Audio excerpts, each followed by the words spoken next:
Let me explain something to you. I am a vintage, mass-marketed children's toy from the 80s. Standing right in front of you, holding a very sharp scalpel. I'm turning human again? If I don't get out of this body soon, I'm screwed. You little shit! Do you know what you've done? I'm Chucky, and I'm your friend to the end. I like a little killing now and then. What's wrong with that?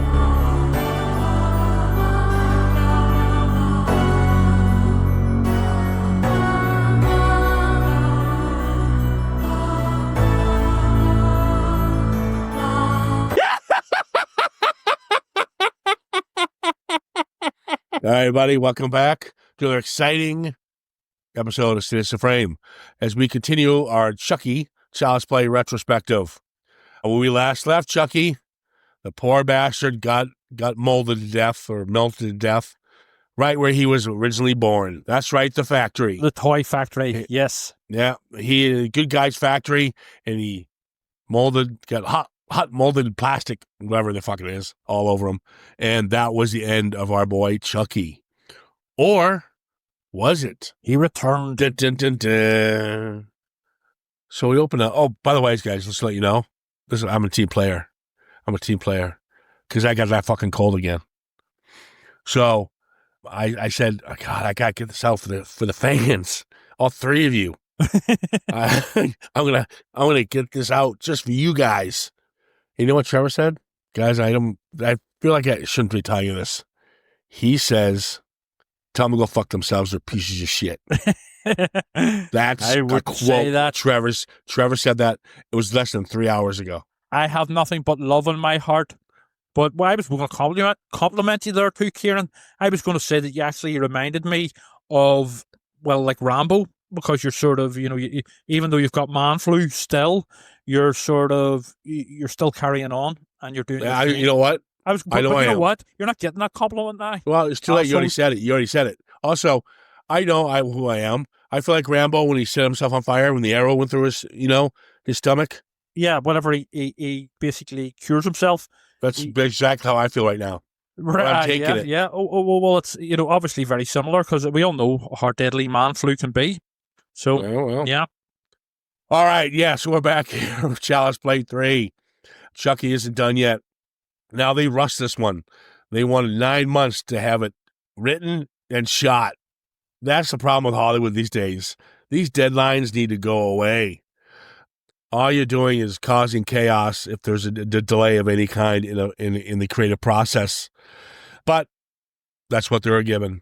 Well, Don Mancini himself has stated that basically, due to it being rushed, he didn't have time to sort of polish his story or his script. And while I still like this one, you can see where it is a bit sort of thrown together at times. Yeah, there's editing issues, and I think that's just because cut next scene. It also feels like an episode of a TV program from back then, as opposed to a film. Well, Mancini got the idea. He was inspired by The Omen, Damien 2. Well, yes. Damien Omen 2. And, which I can see, actually. I get that.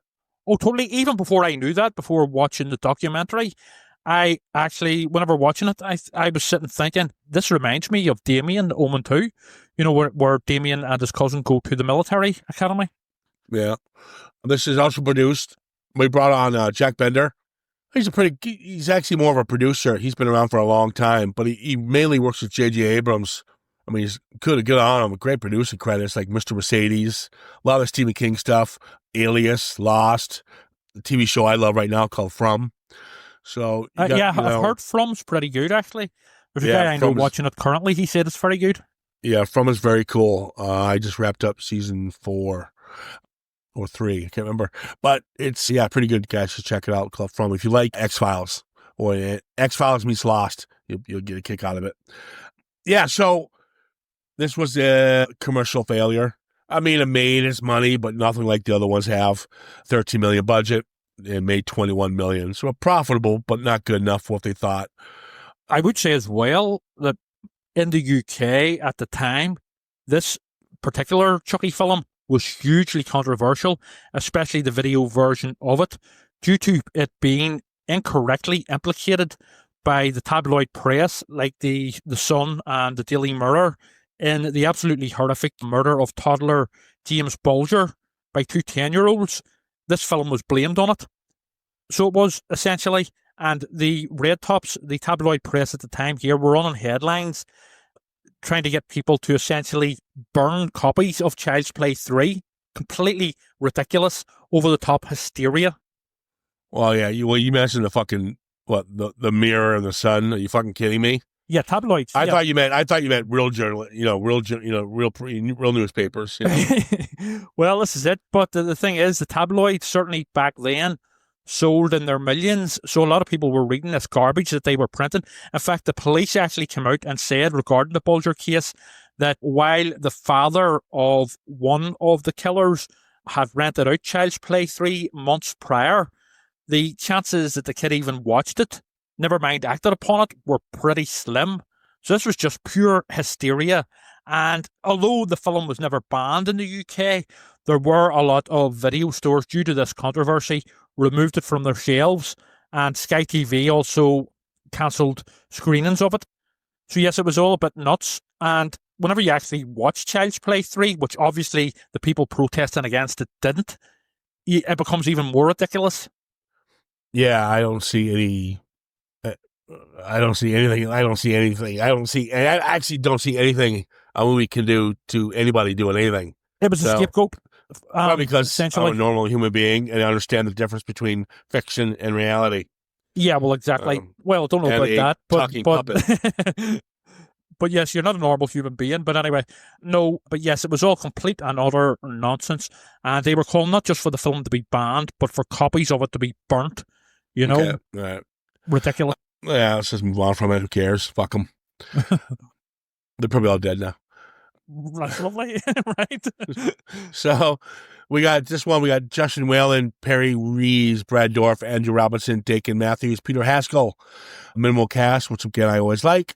We've got, of course, the characters of Andy, De Silva, Chucky, Botnick, nice little cameo by a boy, Andrew Robinson, Colonel Cochran, Sullivan, Whitehurst, Tyler, and Shelton. Those are your main go-tos. You know what? I like the opening. I like how they kind of copying what they did with the second one. It takes place in the factory where he was last seen and taken out by Andy himself, and it sees the whole factory's all cobweb now. This is kind of going to show you that the good guy factory is now done for because of this last fiasco that happened. So it kind of is just showing you that because of the outcome of Chucky, good guy dolls have been pretty much barred and banned.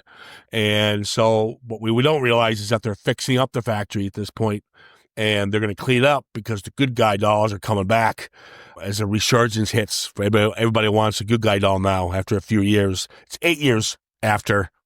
That's right. After Anthony Barclay's, yeah. Yeah. The murders, basically, yes. Yeah, and then we see the machines cleaning everything up, and we see this one machine take the leftover melted corpse for our Chucky, and of course, some of the blood falls into the fresh pot of goo. And makes a new Chucky. And so Chucky is back. I like the fact Sullivan is back. Yes. I thought that was kind of fun, because the old man, the CEO of Good Guys, yeah. He never got it in that one. We needed to see him get it because he was a douche. Yes. So it's nice that they keep the continuity from the second one. They bring back the old man, which I like. And I like to see the repair process of how they bring back Chucky like they did with the second one, the scraping of the burnt version and whatnot. But the old man never got it. So we need to see the old man get it. And that's important because he was a douche. Yeah. And so it was nice that they went back to him. I think the character's name is Sullivan. And so they decided to take that motherfucker out. And they pretty much... And they got to see him actor back as well. What was that? They got to see him actor back as well. Well, yeah, of course, yeah. But yeah, so he says nobody remembers Barkley. Nobody cares anymore. Who gives a shit? We're going to go ahead and take this in a new direction. And so they're all happy of the re-release of Chucky. and he gets the first one off the new assembly line. And of course, the first one off the assembly line is going to be our boy Chucky. I thought his death was that was all right. I thought the darts thing was kind of stupid. Like, did he paralyze him with a dart? What the fuck happened there? Yeah, it is a bit sort of slapstick. Yeah. And a little bit silly, but it is sort of tongue in cheek. And it's meant to be, and it's meant to be a bit ironic as well, where the toys that he created basically turn on him and essentially kill him.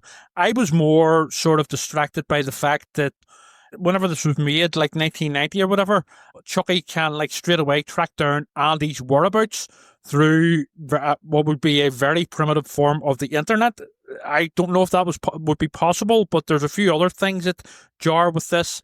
But anyway, the plot had to be forwarded. Well, so that one actually makes somewhat sense. At least you can use the internet now or whatever he uses. I think he uses documentation that he had on the computer of where Barkley is now. I think that's what he was, which is fine. It's better than making a phone call to somebody you don't know, going, "Oh, I'm a good friend of blah blah blah. Can I have all the information on where he's at?" Like in the second one, the second one. Yeah. So at least they fixed that. At least, but yeah, death by yo-yo. That's all right, I guess. And we sort of toy robots and stuff as well, and the darts. You like his line? He's got a good line here. Don't fuck with a Chuck. No, nothing like a good strangulation to get the circulation going. Well, that ties back as well. Yep. To him he was a strangler whenever he was a serial killer. Exactly. So they keep, again, referencing back to the original two. And I think that's what I like about, I'm not a big fan of the third one, but I'm going to keep it in the vein as a decent little trilogy because we're about to go to batshit crazy coming up real soon here. And big time. they retcon a lot of stuff. Machina admits it. Yeah. And I don't like when people retcon. No, I'm the same. We'll talk about that soon. But we'll definitely talk about it. But yeah, he's in this Kent military school now. He's 16 at this point. I just love the little things, the barber thing, Andrew Robinson, he's always nice to see, over the top barber. He's got pictures of the kids with the shaved heads. Was it? What sort of character trait is someone who is obsessed with cutting people's hairs, addicted? Yeah, he's got the pictures, the Polaroid pictures of them, and then he's got pieces of their hair. And to be fair, it is a funny cameo, and he does have a good death as well. Yeah, I mean, he's definitely there for a fan fave because of Hellraiser and Dirty Harry. That's. I do love the scene later on where he's in basically the dining hall and he's going around them and all, you, Tuesday, buzz cut or whatever, he's going around them all, you, Friday, it's coming off, that type of thing. Yeah, it's a pretty fast intro to everybody. You get to meet pretty quick, and I kind of like that because it's a short enough film, and if they're going to make a short enough film, at least the introduction to the characters are done properly, and you already know who the douche is. Shelton. Which is what, Shelton? Shelton he's the bully, and then you got Silva, she's a little hottie, and she's actually done really well for a career for herself. Good for her. Well, she was in a very quite popular episode of The X-Files, a vampire-themed one, where she basically played a sort of sexy, seductive vampire. But at the time, she was also David Duchovny's girlfriend. I would say it does jar a little here that she clearly is quite a few years older than Andy. I mean, she looks like she's, could play 30-year-old here, and he's 16. By the way, the wee guy playing Andy here, he also played Jimmy Olsen in the Superman series, Lois and Clark, the one with Dean Cain and Harry Hatcher. Yeah, but you're daily dumping a lot of resumes there. Just rely on it. It's okay. It's okay. It's all right. Yeah, that's just Justin Whalen. His career never took off. I liked his role in Serial Mom. I can't really remember. I know of it, but I can't really remember. John Waters, Serial Mom, and Kathleen Turner's a nut job, and he's the masturbator. Yeah. I would say as well, in terms of continuity, he does really look like Alex Vincent, like an older 16-year-old version of Alex Vincent in the first two films. So yeah, they did a nice job casting, and he's not a bad little actor for his kind of first outing, really. He does look like him. And they even said the reason they didn't bring Andy back, and I guess the reason they said because we've told that story. Yeah. And we really can't go anywhere else with that trilogy. We told 2 stories with Andy. It's too bad they couldn't go back with Andy and get the mom back in there, Catherine Hicks. Yes, that would have been a nice trilogy if you got them back to come back for this one. The thing is, too, they still go with the Child in Peril storyline, but this time it's switched to Tyler. Which isn't a bad save. I'll give it credit for that. I kind of like that because when Chucky gets out, he mails himself to the military, which I thought was funny. Yeah. And Tyler is the one who has to give it to him, and Tyler finds out it's a good guy doll. Little fucker wants to keep it for himself. Which I do think it's a nice... And then I do think it's convenient how he knows, hey, wait, new body. I just told Tyler, so Tyler's my new victim. I don't need to worry about Andy anymore. Yeah. And I think, how would you know that? Is it something you read that we didn't see? Well, he read the book Voodoo for Dummies that we'll see in the next film, you know? Oh, yeah. Jesus. No, it is sort of made clear from the first one, to be fair, that yes, it's a bit convenient here, but it does tie in with the first one where he has to transfer his soul into Andy Barclay because he is the first one he revealed himself to. So, you know, to be fair, yes, it is a bit convenient, and yes, Tyler is a bit annoying. Although he is, so you feel sorry for him at the same time. You know, you're sort of rooting for him, but he is kind of irritating, you know, and a bit whiny. But I get the sort of, this is actually, it's, you know, I know this has drawn a lot of criticism, this film, but there is quite a lot, it's quite well written in terms, because you obviously, it doesn't, you know, it's show, don't tell the way it should be in terms of, you know that Tyler is obviously damaged as a kid. He's been hurt and possibly abused in some way. So therefore he's vulnerable, just like Andy was in the first film, you know, from losing his father. And, you know, so both kids have been vulnerable and therefore perfect for Chucky to attempt to play, what does he say? Play swap the souls or something, you know? Yeah, something like that. Yeah. I do like when Barkley, when he's doing the roll call, his first roll call, and he sees from a distance, Cochran has taken the doll from Tyler. But he sees from a distance it's Chucky. I do like that whole scene. He plays it well. Yeah. Where it's almost as cocky and the camera comes in, it looks at his face and he's like, fuck. Yeah. And obviously we find out what happens to the poor garbage man. Yes, exactly. What a horrible death. That would be a horrible death. Just the whole claustrophobia of being, yeah, exactly. Trapped in that sort of garbage sort of van. Yeah. Although it's not, you know, the deaths here, like the first one, are more sort of, it doesn't show you everything, you know, it's more left to your imagination, you know, it sort of cuts away. There's no real hardcore gore here or anything like that. Well, most of the damage is done to Chucky, and some cool effects come up with Chucky. But the problem I have with the film, we get the old man death, Sullivan, and we got the garbage man. 51 minutes in, and that's only 2 deaths. And I kind of that's where I have the problem. Now, I know what they're trying to do. They're playing on more suspense. He has to be more low key here. Yeah. Because you can't you can't have a bunch of dead bodies at this academy. So he's trying to keep a low profile. And I guess that's what they're trying to do. But at the end of the day, it's a killer doll film. I need to see some deaths. Well, exactly. And we really don't get many of them. Mm-hmm. But when we do get them, they're fun. Like when the barber gets his throat cut. Oh yeah, that's probably the best deaths apart from Chucky's himself.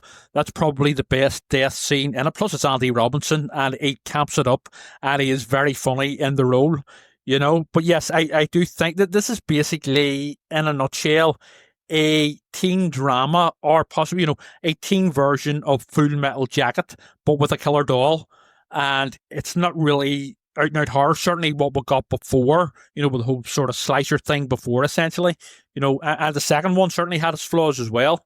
But yeah, it's a weird vibe and it's a weird way to do this one, you know? Yeah, but you do have that Full Metal, you know, the R. Lee Ermey character, which is pretty much Cochran and Robinson all kind of rolled into one. Yeah. And Shelton.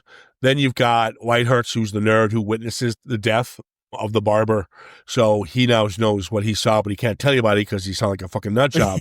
But he's almost like the Colonel Pyle, yes, the Pyle character in this, and he gets a brave exit and a sad outcome. Actually, now we'll talk about though how the tone of the Child's Play 3. I will say this. It's a dark little tone. It's not played for laughs. I mean, some scenes are. You got Andrew Robinson, and you've got some of the over-top of scenes like that, with the haircuts and stuff like that. But the characters who play the cadets, Shelton, Whitehurst, they play it deadpan. They play it dead serious. And it gets pretty disturbing, especially when Chucky, which I do love it, switches the red team's ammo for live ammo. Well, that's definitely something very mischievous that Chucky would do, you know, the little shit. So, but yeah. But, I mean, as we talk often about character arcs, I think Whitehurst has a great one, you know, from being the nerdy coward to essentially a hero, you know? Yeah. This whole sequence, when they're in the woods, there's a lot of editing issues here. There's a lot of one scene, Andy's making out to Silva. Next thing you know, he's sleeping. Yeah. So I was kind of like, wait, what's going on here? Where are we now? There's a lot of rush jobs to get to the next scene, and it does show quite a bit. But when things start going, when he starts going, what is it? When Andy's looking for Tyler, yes, because he needs to find out where the Chucky doll is. This is what the shit hits the fan, and the red team show up and they start shooting. But it's supposed to be paint pellets, but it's actually live rounds, because they think they're there to steal to kidnap one of their own, and this is a plan. It's just, again, it's called War Games. It's not supposed to be legit, but they thought that's what they were trying to do. But all it was Andy trying to get Tyler to safety. But and this is, like I said, they're still young. They're still young people. Even Shelton is, and he gets shot with one of the live rounds. I would say he actually has a very effective death. It's quite powerful, but also his line just before he dies, before the bullet's fired, whenever he sees the killer doll, the killer talking doll for the first time, essentially, actually being Chucky, and he just looks at it and goes, he sort of smiles and goes, "Fuck me," and then bang, he gets shot dead. It's very well done. Yeah. And then Whitehurst scene, jumping on the grenade. Yeah. Quite brutal. But damn, what a way to go. And it's really cool that he went out that way. I know it sounds like sick and morbid, but hero. He went from zero to hero. So he did, self-sacrifice. It's a self-sacrifice arc. Way to go, Whitehurst, you nerdy little bastard. You're the man, Whitehurst. I do like I don't know if it's a cheat, but I do like when you put an amusement park in a horror film. Carnival. I think it's just funny where they're playing war games right next to their military academy, and then there's an amusement park right there. So, but I guess with that I can see why they went that direction, because let's horror this up at this point. Yes, let's gear this up. But there's very few deaths in this film. You've got the scene of the security guard who helps them go lost and found, and they're trying to find whatever. They're trying to find something, and then off camera, the security guard gets shot in the head. Yeah, he dies off screen. So yes, there is a lack of action generally, but also obviously death scenes. This is a slasher film ultimately, so you're going to want to ramp it up, and there are a lack of them here. Yeah. I mean, even Cochran, the colonel, he technically dies of a heart attack after seeing Chucky, which actually would make sense in real life. But that is a good scene, though. I'm going to give him that one because Chucky's line's the best. You've got to be fucking kidding me. and Chucky also has lipstick on at this point after, De Silva and their dumbass mate are sort of messing around with him. Yeah, but I'm going to give, because you got this general guy and he's walking around with all these military awards and all these beautiful models and stuff. He sees Chucky and he drops dead. Well, to be fair, I'm sorry, I'm giving that a pass. I thought that was funny as fuck. Yeah. I do like when they're in the horror ride. I do think this is kind of fun. Yes, it is. When Death has his sickle. Yes. And the sickle comes down and takes half of his face off, and you can see the mixture of animatronics, but real muscle and tissue and rubber. It's actually very cool. Yeah. Oh yeah. Yeah. Kevin Yeager. Yeah. A nice blend of everything, and then he finally shoots him into the fan of doom. Yes, and he gets chopped to pieces after saving the kid, and that's it. There you go. I always wonder. You always wish like from Chucky 1 and 2 to Chucky 2 and 3, you would love a scene, just the opening scene, something where these people, Tyler, especially Andy, gets away with it. Like, at some point, I would love a scene where you've got these top-notch writers, maybe fucking profilers from the FBI, somebody to come in, write an opening to where how they explain themselves to get out of this. Well, exactly. You know what I mean? It's kind of like any more slasher films, right? When the slasher gets away and the final girl sitting there with like 30 dead bodies. Yeah. You never really get you kind of want to see, well, where's the questioning here? How is she not an accomplice to this? So it's the same thing. I would love to be like an interrogation scene of where they go, you know what, that makes sense, kid. All right, you're free to go. To be fair, though, they do sort of address it because Andy gets arrested at the end of this and he turns around to De Silva and says, don't worry, I'm used to it. You know, and that, you know, he's used to people not believing his, what they think, bullshit story about a walking, talking killer doll. You know? Yeah, I know, but I mean, all slasher films have one-line fix. I know that, but you never get, but this one, a killer doll. I would love to see a scene where Catherine Hicks, Chris Sarandon's partner, and Andy are all sitting in the courtroom. Yeah.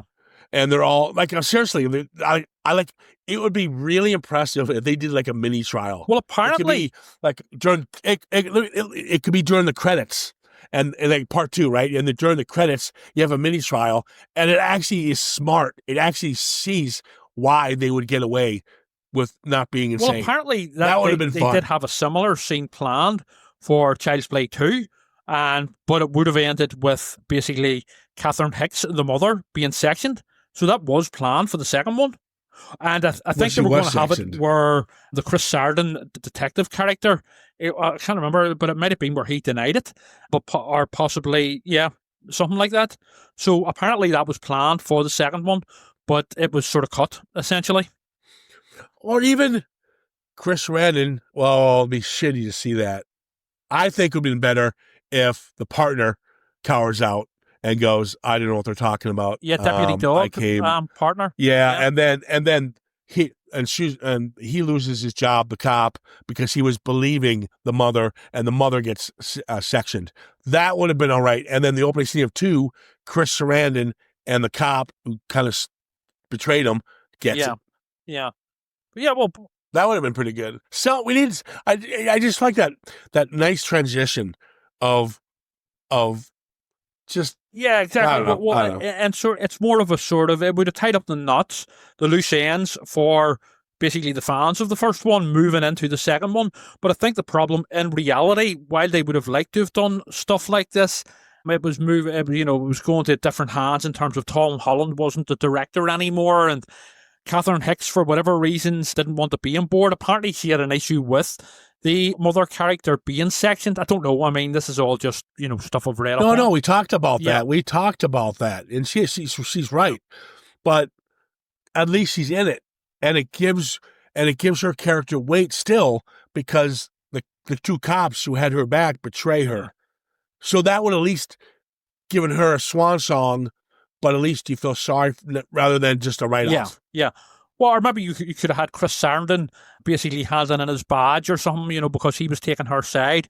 But Deputy Dog basically, basically went against them and got her sectioned or something like that. Well, we didn't get that, but we get this fucker coming 7 years later. Fucking hell. Yep. 7 years, and Bride of Chucky is born. Wow. Wow. David Kirshner, the producer of the series, got the idea when he was in the video store watching Bride of Frankenstein was on. And the executive of the studios says, nope, we're not doing another Chucky. Until his daughter had a sleepover, and they insisted on watching the first 3 Chucky movies. That's right, yes. So he says, you know what? Do you still have that script? Yep. Go ahead and do it. Yep. $25 million budget. And the reason they say they had to go to that is because this is actually the first Child's Play to actually the lead is going to be Chucky. And because of the animatronics, there's no POV shots here. It's all not a little creepy little Chucky hiding behind the.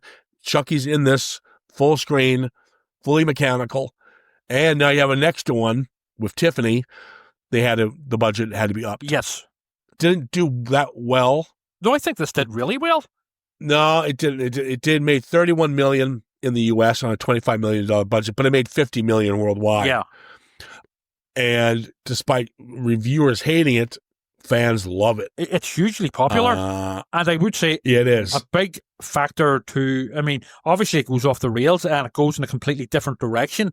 And I'm not just talking about the retcon stuff here, but I think Ronnie Yu directing brings a couple of things to it. A professional sort of outlook, and a professional sort of standard, because, I mean, this guy is a very good director. But also in interviews that I've seen with him, talking about it, he gets it. This is tongue-in-cheek horror, and he gets it, and he's not taking it too serious, but he's taking it serious enough. So I think in Ronnie Yu's hands, it was a real winner for them. I think it struck gold. Yeah, no, I don't see that. But Don Mancini's back. I think at this point, Don Mancini needs to back away. I think he does. We'll find out, because he continues. These next two, he becomes even more involved. Actually, these next two we're about to talk about are wow. They are Jason Takes Manhattan and Jason X by far, but the series will find its footing, and we'll get to that soon. All right, so yeah, we're here to talk Bride of Chucky. Yeah, we got our boys back. Brad Dourif as Chucky. Jennifer Tilly is Tiffany. Katherine Heigl, her first role is Jade. Nick Stable is Jesse. John Ritter, nice to see him. God love him. Chief Kincaid. And then we got Damien and David. I love Needle Nose. A little corny. Needle Nose. The cop. Yes. I think it's a little silly when they go to the evidence room and there's Freddy's glove, Jason and Michael Myers' mask. There's also Leatherface's chainsaw. I mean, it's fan service. Yeah. I mean, Pinhead even technically pops up on this with John Ritter's death. This is very much one for the fans. So it is. Oh, yes, it is. This is a nod to Bride of Frankenstein and love of classic horror. Absolutely. And the next one's going to be the next one is going to be an homage to a trice cinema in general. Yeah. So well, okay, let's jump into it. All right, so pretty much this story is pretty much simple. Cop steals Chucky kills the cop. No, Chucky doesn't kill the cop. It's Jennifer Tilly. Jennifer Tilly kills the cop because she told him to get Chucky, and then she cuts his throat. And then she's like, "Hello, Dolly." It's a great introduction to both her character and just the film. And really. And it sets a tone for what's to come. It's a whole new world here, and I'm not a fan of it. So what's happening now, even the credits is a great song, by the way, Living Dead Girl by Rob Zombie. Yes. A couple of Rob Zombie songs in this one, which I'm fine with. I like my Zombie. But we got Jennifer now. And Jesus. Alexis Arquette. I saw that. But so I do like when she stitches him back up, because he's all in pieces, obviously, from the fan. Yes. And then we meet. Why is Chief Kincaid? That's his niece? Yes. It's sort of suggested that her parents are dead in some way, so she's under the care of her uncle. And then you have David, the gay best friend, who's basically pretending to be her boyfriend. I know. But why is Chief Kincaid such a douche? Oh, that's just for comic effect. Watching the documentary about the series, apparently John Ritter said, he was very enthusiastic about playing a complete asshole. He wanted him to be an asshole. So it's a joke. It's done for laughs, but also for a bit of dramatic tension. Now, I'm not saying this is the most dramatic film ever made, but, there is that conflict there where he's a dick, especially towards her boyfriend, her real boyfriend, not David. Do you know what I mean? Jesse. You're talking about Jesse. Yes. All right. Yeah, I think it's stupid. If you're going to do it, give us a reason. But whatever. It's terrible. It's waste of a performance by John Ritter. I think he should have done it. What's he good in though? He's in it for 5 minutes. Yes, what does he really do? He doesn't have that much to do, but when he is on the screen, he is funny, I think. I don't think at all. Right. This is terrible. This is bad slapstick. This is bad slapstick. And then we have this horrible scene in the trailer with Damien and her, and he's talking to her for a long time, and it's just blah blah blah, and then Chucky comes full circle and kills him. Obviously, an Exorcist reference with the head spinning around on Chucky. And his name, Damien Baylock, which we'll learn later on, is basically a huge reference to the Omen again. Obviously, Mancini is a big Omen fan because Baylock was the Billy Whitelaw babysitter character in the original. Yeah, Mrs. Baylock. Yeah. Yep. Yep, you're just not enthusiastic about this at all, Ciaran. Man flew aside. This is terrible. Terrible. This is fucking terrible. Right. I enjoy it for its campy silliness. Of course, I know you would. I know you like this. I know you like shit. So I know you're going to like it, so I'm prepared for it. No, you don't like good cinema. This is terrible. And again, I look at the source material, and that's why I get upset. I understand what you're saying. And I'll tell you what, 3 gets a bum rap. Sorry, 2 gets a bum rap. No, sorry, 3 gets a bum rap. Yeah, 3. 3 gets a bum rap. And I'll tell you what, 3 is fucking so superior than this terrible film that we get. And not only does the writer, the creator, Don Mancini, sell his child out with retconning this fucking necklace thing. The medallion. The medallion. It's like, what the fuck are you doing, man?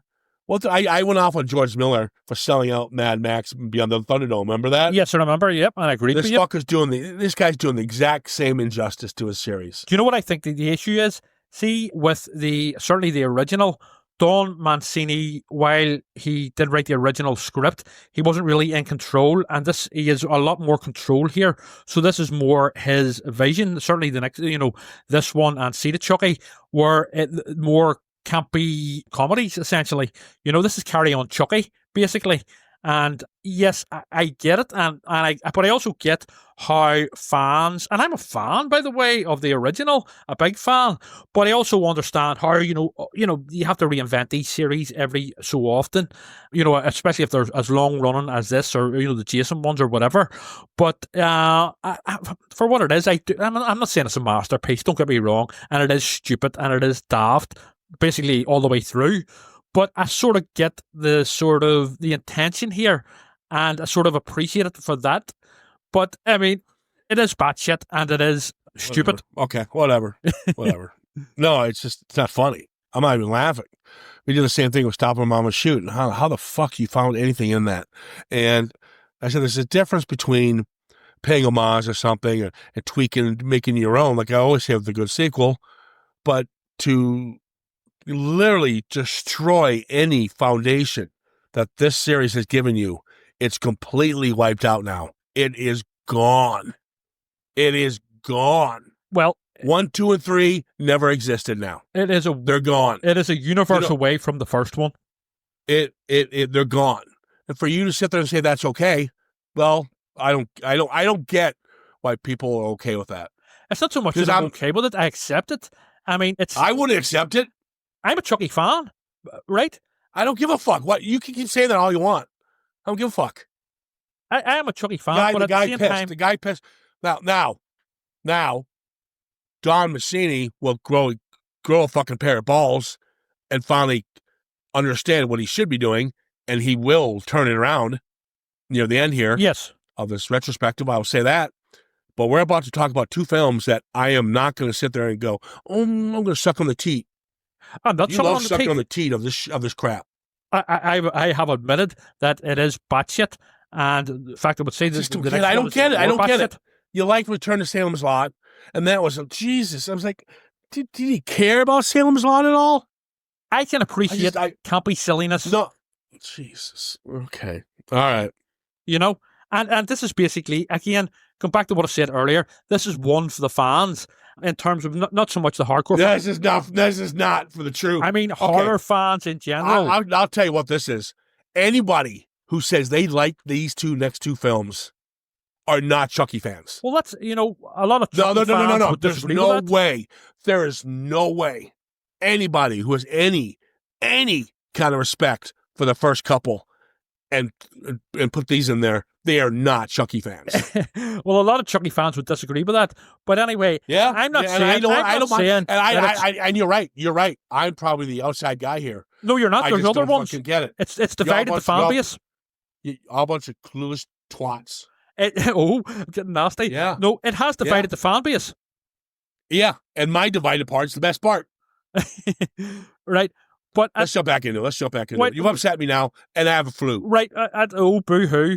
You know what I mean? But yes, no, at the same time, while I've always been a Chucky fan, I'm not going to get sort of like Star Wars fans, I'm not going to get possessive over it and get upset over like changes, and they are big changes, especially in tone. But I'm not going. I mean, at the end of the day, it's a film series. It's entertainment, so I'm not going to throw the toys out of the pram like you are. But anyway, so I'm not. It doesn't piss me off. It does take a bit of getting used to, especially watching the first three, and then watching this straight after for this retrospective.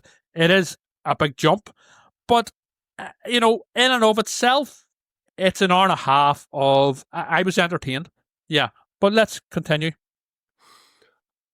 So yeah, Chucky doesn't want to get married, so she imprisons him. Yes, Which is and a pretty much the same playpen. thing as marriage.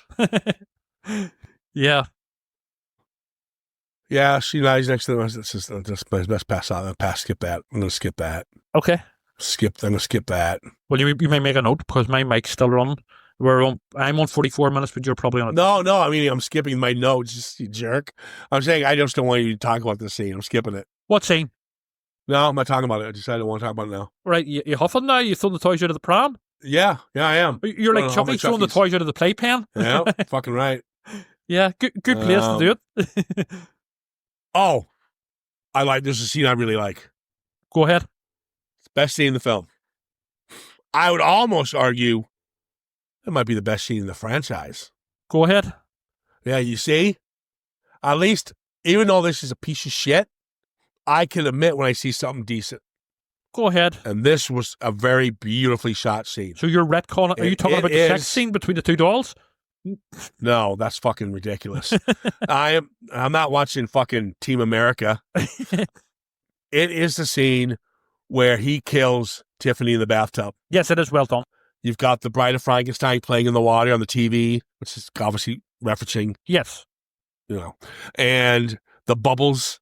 And you see Chucky's face looking at the bubbles like a little kid playing with them. You see, and you got these hits of blues in the trailer. Yeah, it's an absolutely gorgeous shot. It's by far the best shot of the entire film. It's well done, and I did also particularly like her whenever she's flicking the TV channels just before it.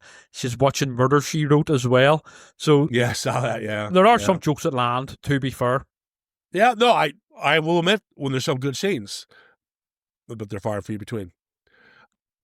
Now we hear about the amulet.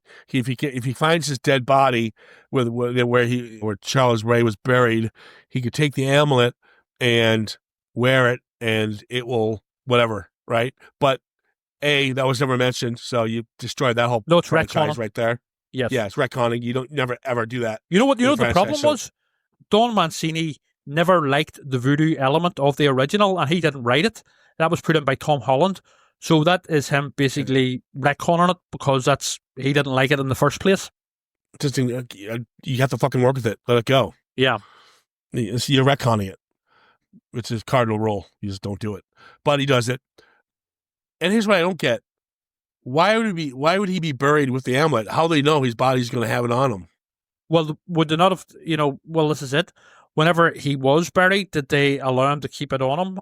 They've even got some bad Photoshop where they've retconned the photo from the first film of him dying in the toy store, and they've put like it's bad Photoshop with him. Yeah, the amulet on him. He didn't even have that in the original. Yeah, I know. Well, but it's your favorite film, so that's cool. Your favorite fucking film. No, it does niggle me, and because I am a picker for things like that. In fact, it is probably the thing that niggles me the most with this. I hated the Jesse Jade story. These two fucking whiny ass pricks. I wanted them dead. I love you. Let's get married tonight.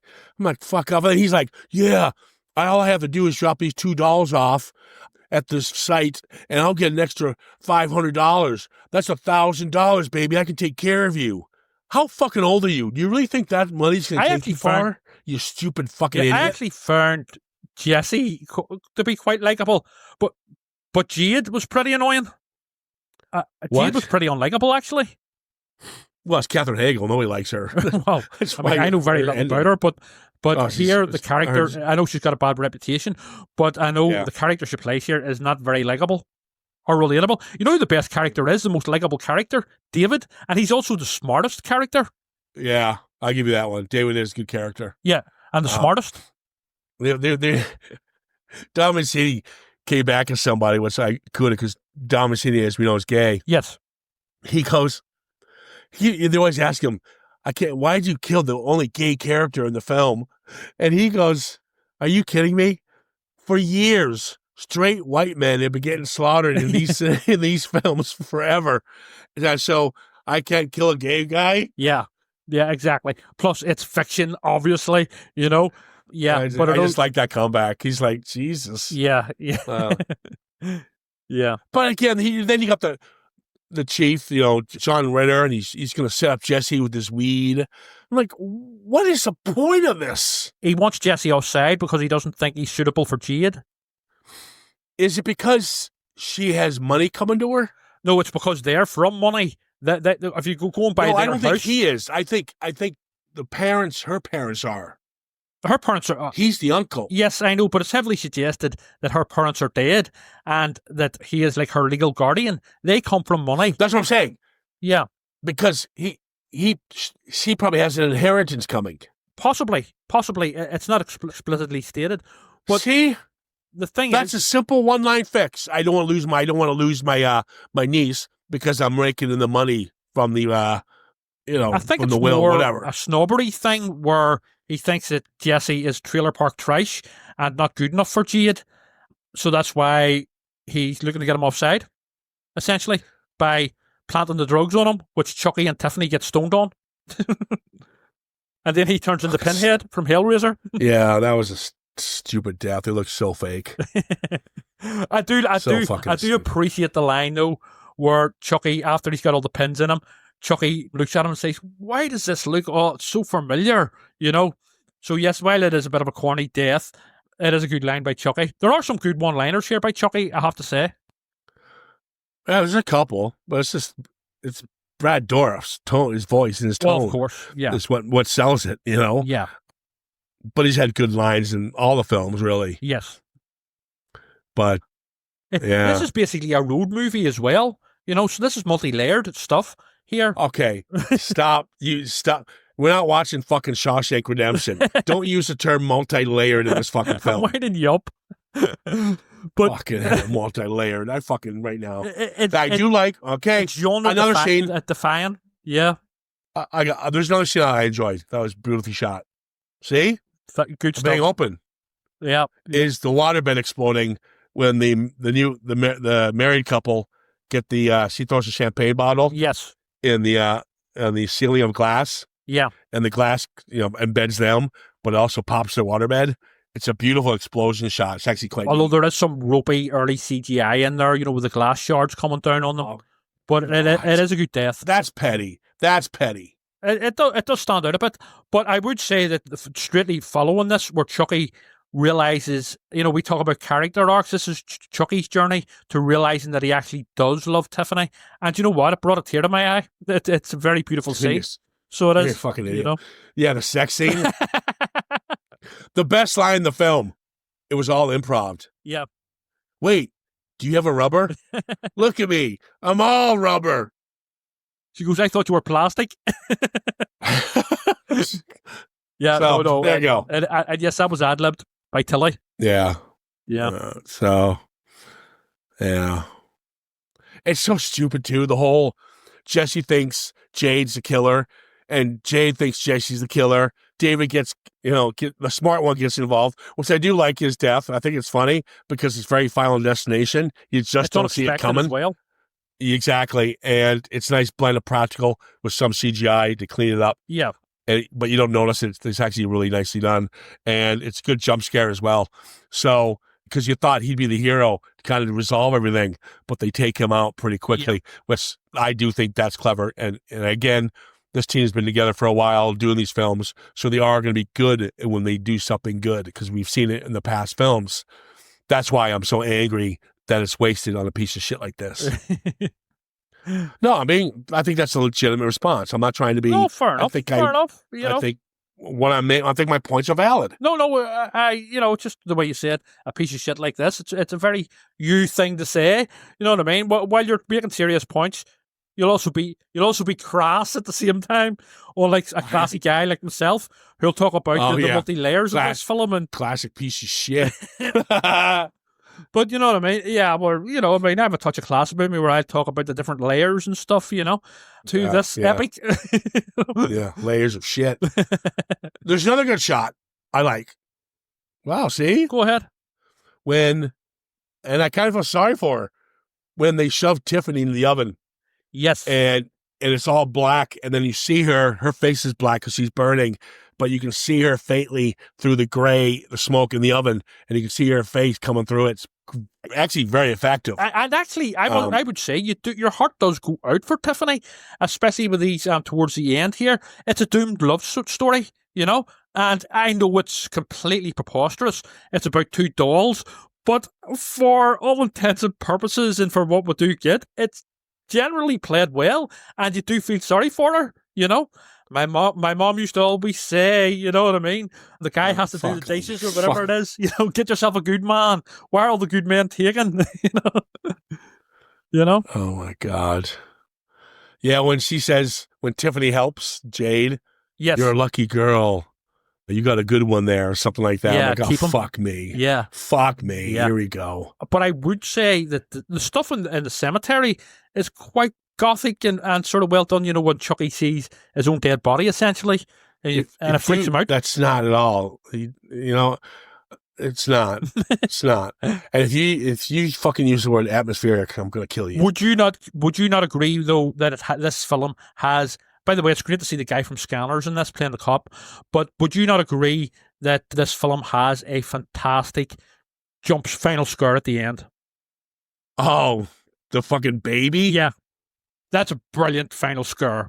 You cannot deny that. Brilliant. Are you saying that's brilliant? You just used the word brilliant for this act. For this type of film, yes, it is. And the baby jumps on Preston's face. Yes. For this type of film. That is brilliant. That's brilliant to you. It's really good. Yeah. Yeah, it's really, for this type of film, it is a very funny, and at the time, we didn't know that Seed of Chucky was going to be coming next. So, and, really works, actually, and I think it's a very fun final scare. And it also, this is sort of, it's tightly scripted here because, it follows on from the doll sex scene earlier. Jesus Christ, dude. Tightly scripted, multi-layer. What? Who the fuck pissed in your Cheerios, man? I mean, what the fuck are you eating today? I'm not the one bitching about it, so who pissed in your Cheerios? Look at hell. We're going to end this. We're just going to end it. I don't even want to hear your final fucking thoughts. All right? I enjoy it. We'll be back with, yes, the Seed of Chucky, and then things start turning back to what I want to see. Darker, toned, brutal violence, still with enough camp in there to enjoy it. We're going to start with what I believe is The Curse of Chucky. Curse of Chucky, yeah.